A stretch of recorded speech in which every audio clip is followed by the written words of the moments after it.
자, 그러면 방금 그 경제 얘기를 해주셨으니까 이제 우리 의원님의 전문 분야인 정말 경제 얘기를 한번 해보시죠. 자, 일단 지금 윤석열 정부가 출범한 지 한 7개월, 이제 12월 9일이 7개월째입니다. 예, 이제 그러네요. 7개월째고 인수위까지 포함하면 거의 이제 한 9개월이 돼갑니다. 이제 곧 뭐 이제 1년이 이제 금방 돼가고 있는데 실질적으로 어떻게 보세요, 의원님? 진짜 경제를 오랫동안 또 뭐 공부도 하셨고 또 학문적으로도 하셨고 또 실제로 또 기업도 또 운영을 해보셨고 나름대로 어떤 시장에 대한 어떤 이해도나 그리고 어떤 경제 바라보는 여러 가지 시각도 굉장히 나름대로 딱 서셨을 것 같은데 윤석열 정부 경제 7개월 한테 총평을 좀 해주시면 어떨까요? 어, 사실은 이제 두 가지로 크게 나눌 수가 있는데 네, 지금 우리나라 경제 상황은 네, 정말 교과서적으로 해결할 수 없을 정도로 유사이래. 네, 사실은 이 코로나 위기도 누구도 전 세계에서 제대로 대응을 누가 잘했냐 나중에 평가하겠지만 모를 네, 정도로 네, 초유의 최초의 이 전 세계적인 위기, 감염병 위기였던 것 같아요. 거기서 이제 경제 위기도 같이 파생이 됐었고요. 네, 그렇지만 사실은 우리나라가 잘했다라고 지금 와서 이제 전 세계적으로 상위권에 평가가 됐잖아요. 네. 누구도 못했지만 그래도 당시 집권 여당이었던 K 반역에 관련된 여러 가지 방역과 경제를 경제 동시에 같이 잡는 해서 네, 아마 가동이 한 번도 멈추지 않고 네, 공장도 그렇고 경제도 맞습니다. 어떻게든 돌아가게 했던 그거에 뭐 부작용도 여전히 있지만 뭐 사실은 그나마 선방했다라고 평가가 되는데 그거는 무한 책임인 집권 여당이 이제 어쩔 수 없이 할 수 있는 부분이고 네, 똑같이 지금도 위중 패권이나 전 세계적인 경기 침체나 아니면은 물가의 그 아까 코로나 위기 때 많이 풀었던 유동성 때문에 어쩔 수 없이 물가가 지금 엄청나게 올라갔고 네, 우크라이나 전쟁 때문에 또 원자재 가격까지 그러니까 네, 수요 물가 공급 원자재 물가가 다 올라서 네, 이거를 막기 위해서 어쩔 수 없이 금리도 음, 올려야 되는 상황. 그렇습니다. 보통은 이렇게 심각한 경제 침체가 오면 네, 이 돈을 풀어서 하는 통화 정책 그 저금리로 네, 하는 방법이 있고 아니면 재정 정책으로도 이제 돈을 풀 수가 있는데 네, 이미 할 수 있는 거는 이전 코로나 위기 때 다 써먹었어요. 네, 지금은 그거를 하는 거는커녕 오히려 그때 풀었던 유동성이든 아니면 물가 인상을 낮추기 위해서 그 두 개는 쓸 수가 없고 처방할 방법은 별로 없고 그런 상황인 거는 인정을 해요. 어떤 정부도 정말 최선을 할 수는 없는 상황인데 네, 그럼에도 지금 사실은 윤석열 정부가 그걸로 모두 다 변명이나 익스큐즈가 되느냐 그렇다고 하기에는 지난 10월에 사실은 비상 민생 경제 대응을 이제 생중계로 진행을 했어요. 그랬죠. 네, 예, 그때 한창 문제가 됐었던 것은 뭐 김진태발 금융위기라든가 고금리가 급격하게 금리가 인상되면서 우리나라가 다른 세계 여러 나라와 달리 가계부채 비중이 굉장히 높고 높습니다. 네. 그런데 고금리가 타격이 오다 보니까 굉장히 좀 이 서민들 입장 그리고 아까 기업 입장에서 여러 가지로 타격이 있었는데 그런 얘기는 전혀 없고 당시에 이제 수출이 그나마 잘 되고 있었던 방산이라든가 아니면은 뭐 반도체가 그래도 좀 괜찮다 뭐 그런 얘기들 장밋빛 전망 한류의 아니, 가능성 예. 그때 윤석열 대통령이랑 추경호 장관이랑 지금 기억나는 게 심지어 모든 부서를 다 산업화 예. 시키고 모든 부서 문체부부터 포함해가지고 건교부터 포함해가지고 네. 다 산업부 교육산업부 이렇게 바꾸자 그런 얘기까지 하고 말씀하신 것처럼 비상민생 경제 대책을 하는데 정말 비상은 찾아볼 수도 없고 민생도 예. 찾아볼 수 없다는 여러 가지 비판도 많았습니다. 네. 네, 그런 부분 있었는데 그런 부분의 원인이 사실은 지금 한덕수 총리님이 네. 오랫동안 굉장히 과거의 문법을 갖고 계신 네. 연세 많으신 뭐 나이가 중요한 건 네. 아닌데 안이한 인식을 좀 하신 것 같고 음. 뭐 추경호 경제부총리도 실제로 김진태 지사가 그렇게 채무불이행 회생 신청을 했을 때도 몰랐다. 그리고 뭐 알게 된 시점 이후에도 굉장히 대응이 늦었잖아요. 50조 그렇습니다. 플러스 알파도. 네. 이런 부분에 대해서 안이한 것 같고 그 배경에는 실제로 굉장히 그냥 이유 없는 반감일 수도 있고 사실은 전 세계적인 유동성 위기로 이제 축소하는 상황이기 때문에 재정 건전성을 좀 우선시하는 상황인 것 같고, 그러니까 경제 관료적인 시각으로 일관하고 있고 윤석열 대통령은 사실은 그런 부분에 대해서 크게 관심이 없다 보니까 이렇게 경제 관료가 내놓은 그런 보고서든 제안을 그대로 그냥 복붙해서 실행하는 정도의 인식이 아닌가. 그렇군요. 예, 이런 네. 느낌을 받습니다, 사실은. 네. 저기 보니까 시장에 여러 가지 저도 이제 뭐 이렇게 취재를 하다 보면 이제 그 이런저런 말씀들을 많이 듣게 되는데, 그래서 제가 만나는 분들마다 한번 여쭤봐요. 윤석열 정부 경제팀이 기억에 남는 게 뭘까요? 뭐 여러 가지 기업인들 아니면 학자들 뭐 아니면 뭐 하여튼, 그러면 하나같이 전부 다 한 게 뭐가 있는데 네. 아니 저기 뭐 지금 뭘 했는데 뭘 평가할지 모르겠다라는 말씀이 참 많이 저는 많이 들었는데, 지금 의원님께서도 좀 총괄 막 그 전체적으로 이렇게 쭉 말씀을 해 주셨습니다만, 지금 그 대외적인 여러 가지 여건 환경은 솔직히 우리나라만의 문제는 아니고, 그렇죠. 그리고 다른 서구 미국, 영국 포함해가지고 많은 국가들이 지금 그 코로나 그 팬데믹으로 인한 어떤 그런 그 과잉 유동성을 로 인한 어떤 물가 상승은 뭐 인플레이션은 전 세계가 지금 앓고 있는 부분이고, 그걸 어떻게 이제 적극적으로 대응해 가느냐, 그리고 국민들의 어떤 여러 가지 그런 그 실물 위기, 뭐 그런 금리, 뭐 물가 이런 부분을 적극적으로 정부가 어떤 역할을 할 것인지 나라마다 지금 이렇게 보여주고 있지 않습니까? 네.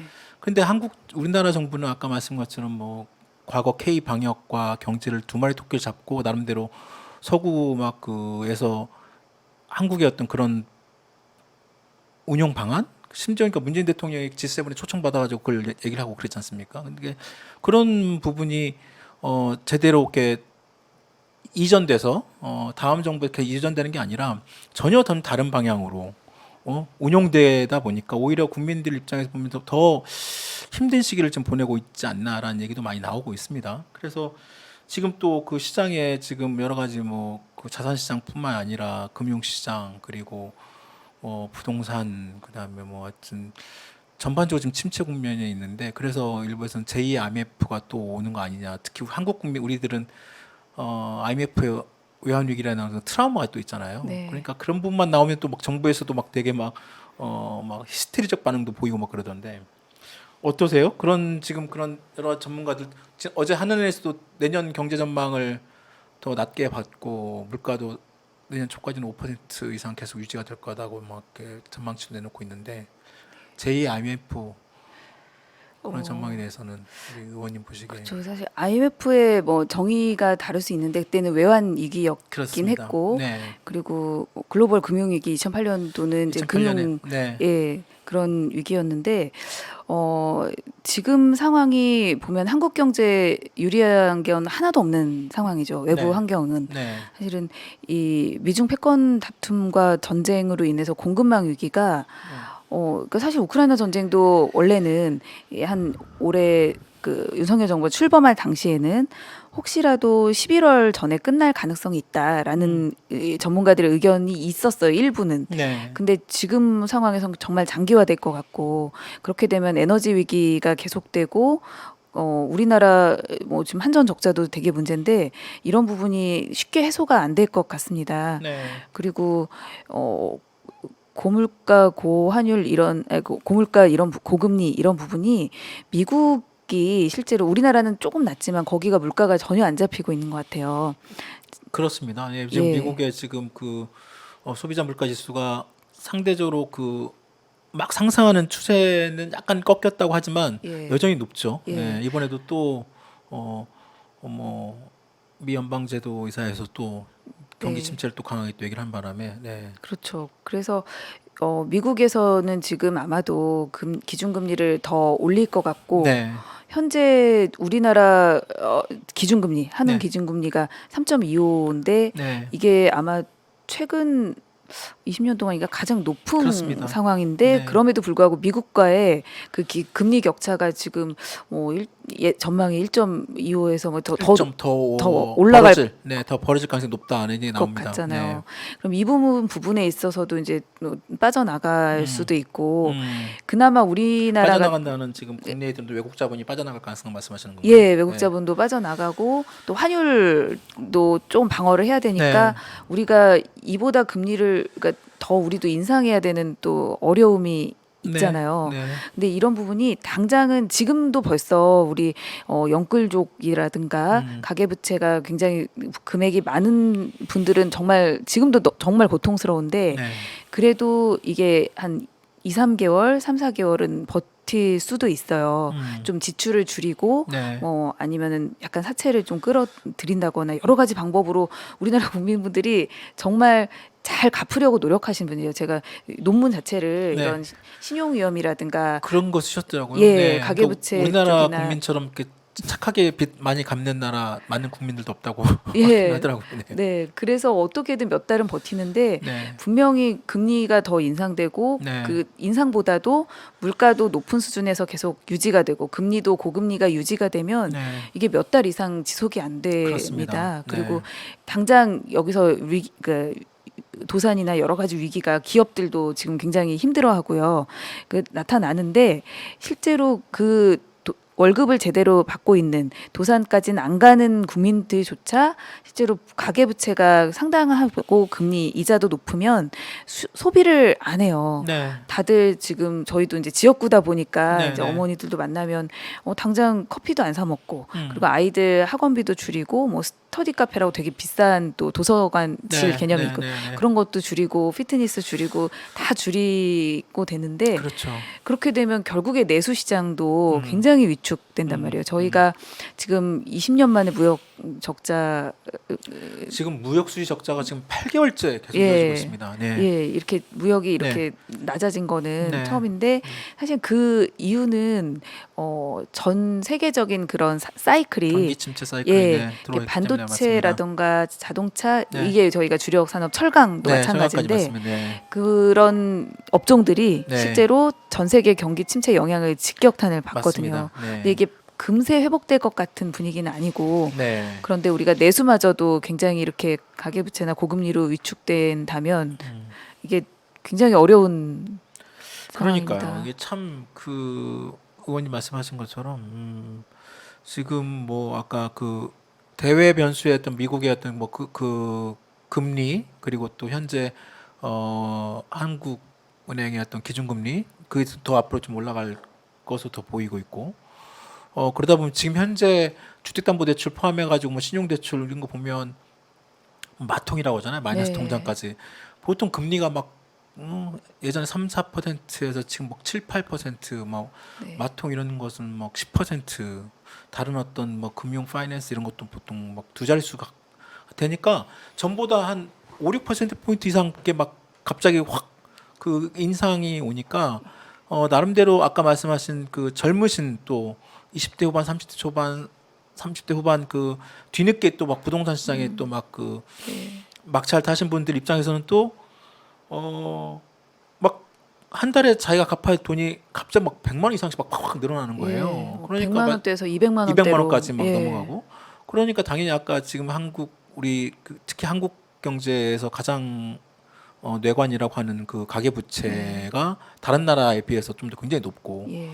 또 가계부채도 언제 어떻게 될지 모르는 상황에서 또 부동산 시장도 잡아야 되고 뭐 그러니까 정책적으로 이걸 굉장히 되게 민감도가 크기 때문에 그 정책 조율 당국자가 잘 접근하고 잘 해야 된다는 얘기가 많습니다만 그런데 지금 윤석열 정부 그렇죠. 경제팀은 굉장히 섬세하게 해야 되고 네. 사실은 이렇게 지금 이런 그 고물가나 고금리가 동시에 경제 네. 침체가 발생하기 전에는 음, 그런 경우를 한 개의 기업이라고 하잖아요. 맞습니다. 버는 네. 것보다 이자 비용이 높고 비용이 많이 나가는 한계 기업들 네. 를 어떻게든 그래도 서서히 산업 음. 전환되고 사실은 온라인 구매라든가 이게 음. 디지털화 뭐 여러 가지로 바뀌면서 어쨌든 전환이 돼야 되기 때문에 그걸 서서히 조정하는 작업을 갖고 있었는데 네. 이 부분에 대해서도 사실은 원래는 한계 기업이 아니었는데 맞습니다. 예 갑자기 원자재 값이 올라가고 음. 그리고 이자 비용이 올라가니까 네. 멀쩡한 기업이 다 한계 기업이 되고 있어요. 그러니까 그 도산으로 내몰리는 거죠. 예. 그러니까 나름대로 과거의 경제 기본적인 어떤 그 시스템 쪽에서는 예. 자연스럽게 어떤 금융시장이 됐든 아니면 뭐 이제 회사채를 통해서 예. 자금을 조달하든 그러니까 그게 자연스럽게 이제 기업이 운영하는 방안 속에서 거기서 이제 또 시장에 어떤 물건을 팔거나 수익을 올려서 그걸 갚고 네. 그게 자연스럽게 이제 기업도 성장하고 이렇게 되는 건데 예. 말씀하신 걸 지금 아까 그 김진태 그 강원도지사의 어떤 뭐 레고랜드 뭐 그 사태 이후로 또 금융시장, 회사채 시장, 이 채권 시장도 굉장히 또 엄청나게 또 불안해졌잖아요. 네. 그걸 이제 금융위기라고 또 얘기를 하고 네. 있는데 그러다 보니까 그 시장에서는 정말로 이게 그 아마추어적인 어떤 그리고 지금 뭐 금융위원장 김주현 위원장이 저번에 그 채권시장, 금융시장 위기에 대해서 또 뒤늦게 아까 네. 뒷북이라고 말씀하셨지만 뒤늦게 또 막 그 대응하는 과정도 되게 시간도 막 지체했고 과연 그 과거 그 국민의힘에서 그 지난 정권 막 그 비판하고 할 때 진보적 정권인데 진보 정권은 뭐 경제 심지어 노무현 대통령한테는 뭐 경포대라고 뭐 경제를 포기한 대통령이라고 막 프레임을 씌워서 공격했잖아요. 네. 지금 시장에서는 일부에서는 지금 윤석열 정부 경제팀을 보고 진짜 경포대가 나타났다고 그러더라고요. 그렇게 보여요, 진짜로. 네, 그렇게 보이시죠. 네. 방금 말씀하신 딱 그건데 네. 예를 들어 이제 한전 적자 네, 문제가 지금 네. 굉장히 심각해요. 네. 실은 2008년도 때 6천억 6,800억인가 이 정도 적자가 이제 처음 나타난 적이 네. 있었고 네. 그게 굉장히 심각하게 부각됐다가 그 뒤로는 이제 다시 네. 원활하게 돼서 적자가 좀 메워지고 해서 아직까진 괜찮았다가 네. 작년부터인가 좀 에너지 위기가 에너지 위기. 네, LNG 네. 가격이 급등하면서 LNG가 네. 네, 그러면서 지금 거의 30조, 40조에 달하는 적자가 발생을 했고 그렇죠. 그렇다고 이것조차 이제 문재인 정부 탓을 하는데 뭐 아예 탓이 없는 건 아니지만 공공요금을 코로나 시기에 네. 급격하게 전기요금 올리기는 좀 어려웠고 네, 맞습니다. 조금 네. 천천히 올리다 보니까 지금 뭐 비용은 엄청 올라가는데 전기요금 한전이 받는 건 적다 네. 보니까 적자 폭이 급증을 했어요. 네. 그럼 이 부분을 메꾸는 방법이 다양하게 있을 텐데 네. 물론 전기요금도 지금 올랐죠. 오르고 올렸- 앞으로도 네. 더 좀더 올릴 올라가겠죠. 거고. 네. 그런데 그걸로는 이제 극복하기가 쉽지 않고 네. 그다음에 LNG 가격도 조금 이렇게 너무 급등한 부분에 대해서 한전이 좀 적게 받을 수 있는 네, 조치를 네. 취하는데 그래도 이게 뭐 40조를 메꾸기는 너무 네. 택도 없으니까 이 채권을 엄청 많이 발행을 했어요. 네. 그런데 이 부분이 공사다 보니까 한국전력공사잖아요. 그러니까 국가 신용 등급을 받고 네. 한전에서 굉장히 채권을 발행하면 모든 이제 투자자가 5% 정도 안정적인 떼어먹힐 이유가 그러니까 김지태 지자체처럼 그런 게 이례적이니까 앞으로 그런 일 없다라고 또 했고 그러면은 모두 다 자금이 그쪽으로 몰리게 됩니다. 쏠리죠. 네. 그러면 실제로 민간 회사라든가 정말 이 자금이 돌아가야 되는 곳에서는 안 돌아가고 있고 그래서 지금 단기 자금 시장이 굉장히 위기를 겪고 있어요.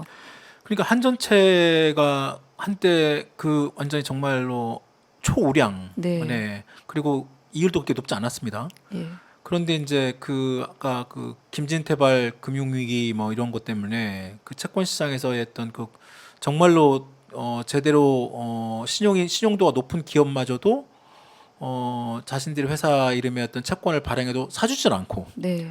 자금을 조달할 수 없고 그리고 더더군다나 또 한전이 또 엄청난 양의 또 채권을 발행하다 보니 그쪽으로 또 아무래도 안전자산이다 보니까 네. 거기다 또 이율도 높아요. 5% 6%를 네. 줘요. 그러니까 당연히 이제 그쪽에 또 돈이 쏠릴 수밖에 없는 그런 쉽게 말하면 왜곡된 시장이 왜곡됐죠. 예, 근데 이 맞습니다. 시장 왜곡된 이 원인을 누가 제공했느냐라는 그런 부분 그리고 그 왜곡된 시장을 어떻게 적극적으로 정상적으로 돌릴 수 있느냐 이게 이제 정책 당국의 어떤 정책 결정권자 그 사람들이 네. 해야 될 일이잖아요. 예. 그런데 그 과정에서 정책 당국이 제대로 일을 못 하고 있다 안 하고 있다는 거를 예.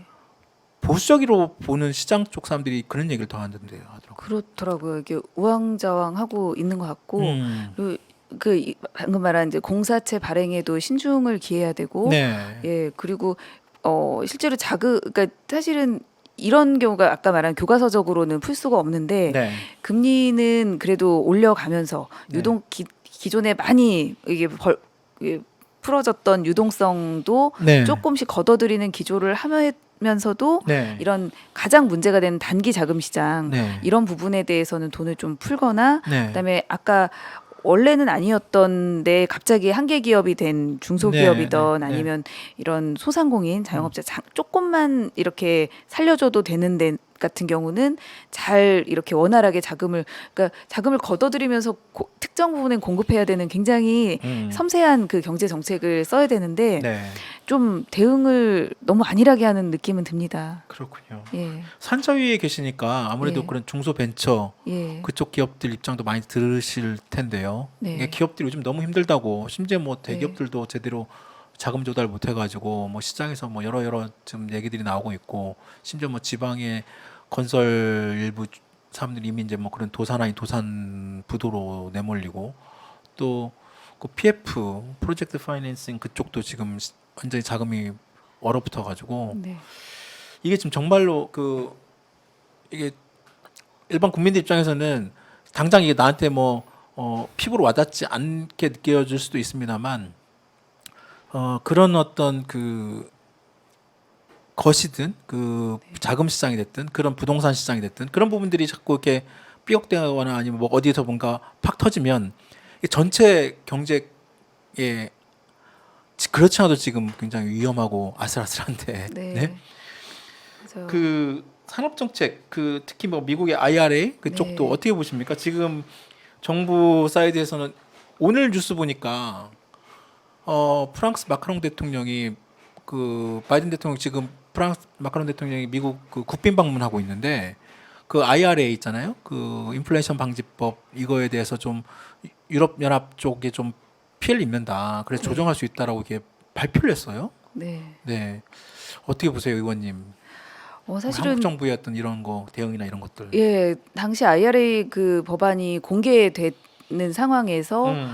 2주 뒤에서야 이제 뭐 부랴부랴 우리나라 현대차에 바로 이렇게 영향을 주는구나 하면서 그때부터 이제 막 조치가 취해졌고 네. 근데 이미 법안이 그러니까 개정이 됐고 그게 공포 즉시 시행이 돼서 9월부터 바로 적용이 됐거든요. 네. 실제로 현대차 매출이 좀 급감을 했었고 네네. 지금도 굉장히 힘든 상황이고 근데 더 중요한 것은 완성차뿐만이 아니라 그 IRA 법에는 더 좀 심각한 게 있는데 아마 중국산 원자재 우리나라가 가장 그런 네, 점에서 좀 맞습니다. 어려워요. 네네네. 2차 전지 배터리에 들어가는 자동차에 들어가는 네네. 전지의 배터리의 원료가 중국산이 몇 % 이상이면 맞습니다. 안 사겠다. 뭐 네. 약간 이런 거잖아요. 그거는 약간 유예 기간이 있습니다만, 네. 예, 그 그게- 중국산의 50%인가요? 하여튼 뭐 네, 예, 그 이상. 그것도 너무 급격하고 예, 예, 맞습니다. 그런 부분도 있고 더구나 지금 유럽이 이렇게 강경하게 하는 부분에서 좀 자국이기주의가 지금 전 세계적으로 그렇습니다. 되는 네. 건데 네. 아마 유럽에서도 이런 IRA랑 비슷한 법안을 지금 준비하고 발의하겠다. 네. 우리만 당할 수 없다. 그러면 우리 입장에서는 어. 미국에도 팔고 유럽에도 팔고 하고 있는데 네. 유럽에도 못 팔게 되는 이런 불상사가 벌어질 수도 있어요. 네. 그래서 저희가 그때 산자부나 코트라나 이런 데다가도 국감 때 질문을 했어요. 지금 당연히 IRA 때도 미리 이렇게 조치가 잘 안 됐었고 네. 실제로 그때 당시에 코트라라고 해서 미국의 그 데스크가 있어요. 그런데 미리 자료를 조사를 했어야 되는데 네. 네트워크라든가 그런 데 전무했었고 만나지도 않았더라고요. 아, 우리나라에서 예. 그쪽. 예, 그러니까 그 정보, 그러니까 우리나라 대관이라고 표현해야 되죠. 그러니까 네. 미국 의회에 이런저런 정보 수집하고 대관 업무 담당 뭐 이런 거죠. 예, 뭐 그쪽. 그런 네, 비슷한데 그런 정보 수집에 있어서 굉장히 뒤처져 있었고 네.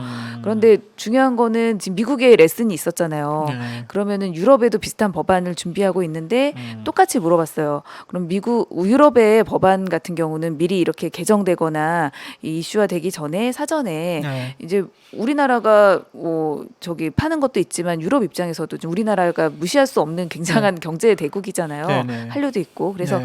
좀 조율을 해서 적당한 선에서 좀 미리 사전에 파악하고 대응을 해야 되지 않겠냐 그랬더니 법안이 공개되지 않으면 모른다. 그럼 미국하고 지금 똑같은 상황이거든요. 이 법안이 공개가 되고 그다음에 그러면 통과가 된 뒤에 그 뒤에 부랴부랴 하니까 이게 우리나라 의회도 그렇지만 개정하고 나서 뭐 2, 3주나 한 달 뒤에 다시 재개정을 할 수가 없잖아요. 그렇습니다. 네. 예, 네. 그래서 그런 부분에 대해서도 대응이 좀 늦었던 것 같고, 음. 예, 실제로 IRA도 마찬가지지만 산자위의 중기부 쪽에는 모태펀드라고 또 이제 벤처 스타트업 네. 쪽이 있어요 네. 분야가. 근데 거기 같은 경우는 실제로 우리가 알고 있는 좀 유명한 뭐 마켓컬리라든가 뭐 네. 토스 이런 기업들이 지금 이런 경제 위기도 있고 특히나 더 민감하다 보니까 네. 기업 가치가 반토막 이상으로 폭락을 했습니다. 아, 네, 그렇군요. 예. 그런데 그런가 보다 삼성전자 주식도 뭐 6만 전자, 5만 전자 뭐 이러는데 네. 그게 그런 문제가 아니라 보니까 미국은 돈이 많잖아요. 전 네. 세계적인 글로벌 그런 뭐 이게 뭐지 VC들이 네. 그런 지금 우리 IMF 때 생각해 보면 열심히 우리가 경제 위기를 극복을 했지만 네. 나중에 보니까 외국 자본이 우리나라 기업을 헐값에 사서 맞습니다. 지금 뭐 네. 먹튀라고 해야 되나 팔고 다시 나가고 이랬던 것 같은데 지금 그런 현상이 똑같이 벌어지고 있습니다.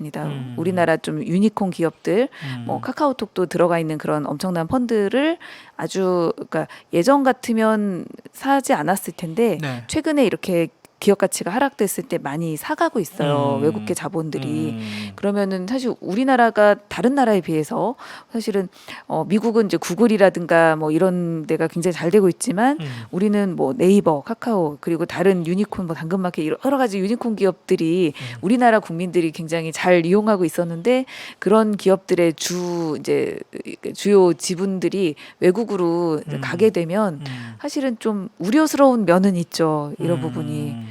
그래서 그 IT 분야에서는 사실 뭐 구글 뭐 다른 어떤 그 미국 중심의 어떤 전 세계 시장을 거의 미국 기업들이 좌지우지하는데 유독 한국 시장이 잘 네. 먹히지 않는 부분이 분명히 있죠. 그래서 네. 아까 말씀하신 것처럼 네이버든 뭐 카카오든 이제 우리나라만의 어떤 그 시장 국내 기업이 시장을 잡고 다른 어떤 그 쉽게 말하면 글로벌 시장에서의 반해서 근데 그것이 이제 그 양가적인 측면이 있는 것 같아요. 그러니까 국내 시장의 어떤 국내 IT 주권을 지키는 차원에서 본 측면이 있는가 하면 또 다른 측면에서는 글로벌 시장 산업 측면에서 어떻게 우리나라만이 너무 이렇게 좀 폐쇄적으로 운영되고 있느냐 아니냐 뭐 이런 얘기도 있고 또 말씀하신 것처럼 과거 외환위기 당시에 국내 자산 내지는 국내 알짜 기업들이 외국 기업이나 외국 자본이 헐값으로 이렇게 매각되고 또 최근 뭐 론스타 사태처럼 네. 그런 어떤 먹튀 논란까지 이어지는 걸 보면 참 지금 뭐 그 IT 지금 아까 유니콘 기업이라고 하는 우리 나름대로 경쟁력 있는 어떤 IT 기업들이 또 자칫 그 헐값으로 내지는 그런 IT 어떤 주권이 좀 훼손될지도 모르는 그런 상황이 몰리는 건 또 분명히 안 좋긴 하죠 분명히. 예. 저희가 규제나 보호 쪽을 얘기하는 것이 아니라 그런 부분에 대해서 이제 저희가 그 모태펀드라든가 이런 네. 예산이 있어요. 네. 그 문재인 정부 때는 굉장히 활발하게 해서 사실은 유니콘이 수가 굉장히 늘어났거든요. 네. 고용도 사실 4대 기업보다도 오히려 그런 이런 유니콘이나 벤처 기업의 고용 숫자가 훨씬 더 고용 창출 효과가 높았고요. 그렇죠. 네, 네, 예. 그런데 그 모태펀드 예산을 윤석열 정부에 이번에 삭감을 뭐 40%나 삭감을 했어요. 이번 예산에서 그렇습니까? 네. 그리고 2021년 기준으로 보면은 70%나 삭감을 했고 그렇습니까? 그래서 그 금액으로 따지면 얼마 됩니까 혹시? 금액으로는 지금 한 5조 이상 삭감을 그렇군요. 했었고 네. 이유는 이게 뭐 그렇게 돼요. 앞으로는 이제 민간에 좀 넘겨야 되지 않겠냐라는 건데 그 편성된 예산 기준이 하여튼 8월이거든요. 그때는 금융위기나 경제 위기가 이 정도는 아니었어요. 네. 근데 그 이후에 벌어진 여러 가지 일련의 사건을 보면 지금 꼭 그렇게까지 삭감을 과도하게 할 필요는 있겠냐라는 얘기를 계속했지만 원래 생각했던 대로 그냥 가자. 뭐 재정 건전성이 중요하다. 뭐 공공기관도 일률적으로 삭감하고 그런데 모태펀드라고 삭감하지 말란 법 없냐. 뭐 이런 식으로 좀 약간 좀 불통인 느낌을 많이 받았거든요. 그럼 선착위에서 그 관련된 예산 소위나 심사 과정에서 좀 그걸 뭐 다시 보완하거나 수정하는 그런 뭐 움직임도 있습니까? 그 한 1,000억 정도는 증액을 했는데 네. 실제 예결위에서 반영이 될지는 모르겠고 또 예 어떻게 집행이 될지는 좀 지켜봐야 될 것 같습니다. 그렇군요. 예. 네.